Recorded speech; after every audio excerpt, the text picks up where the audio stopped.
Hello everybody and welcome back to the Data Playbook. Today we have the Sunday pregame reviews, so let's get right into it.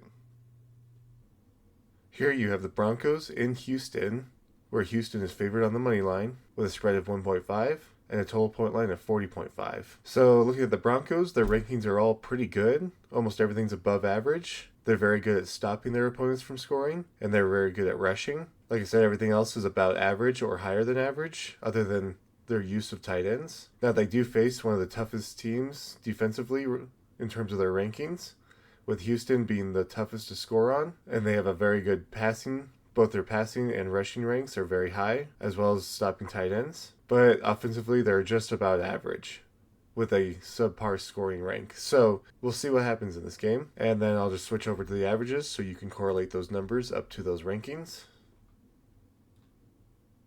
For the quarterbacks, you have Bo Nix and CJ Stroud. Bo Nix has averaged 20.2 fantasy points per game this season, and CJ Stroud has averaged 16.6 fantasy points per game this season. Bo Nix has 5 interceptions, with 1 fumble lost due to a sack, and CJ Stroud has 5 interceptions with no other turnovers. Here's the averages, as well as the weekly breakdown. And if we just see how these quarterbacks impact the rushing game, you have Bo Nix averaging almost 5 carries a game, which amounts to about 19.2% of the team's carry share. Over here with CJ Stroud, a very similar story, which also accounts for about 15.5% of the team's carry share.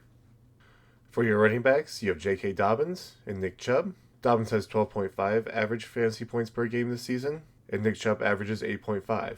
With no turnovers between the two of them, we'll look straight into their averages. And with their carry share, you have J.K. Dobbins with nearly 60% at 59.1% of the team's total carry share. And that's shared between Bo Nix, as we just saw, and then Harvey, who gets about 21.6% of the team's share. With Nick Chubb, he gets 45.9% of the team's total carry share.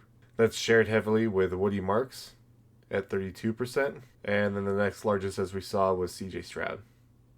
Your number one receivers are Courtland Sutton and Nico Collins. Sutton has 13.8 average fantasy points per game this season, and Nico averages 12.8 per game. The only turnovers to note are from Nico Collins, with 1 receiving turnover, and then with their averages and our receiving share, you have Courtland Sutton with 30.7% of the team's total receiving share, which is the largest share on the team, and Nico Collins over here with 20.6% of the team's total receiving share, which is also the largest percentage of anybody else, but is much more spread out, as we can see.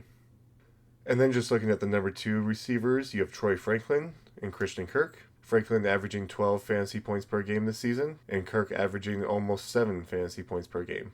Troy Franklin has had 1 fumble this season, while Kirk has had none. And then switching over to our averages and looking at their percentages, you get Troy Franklin with 20% of the team's total receiving share. That is also the second largest share of anybody on the Broncos. And over here with Christian Kirk, he gets 6.6% of the team's total receiving share. That is pretty small compared to some of the other guys that have some larger percentages for him being number 2. But that also might be some tight ends or running backs as well. And speaking of the tight ends, you have Evan Ingram for the Broncos and Dalton Schultz for Houston.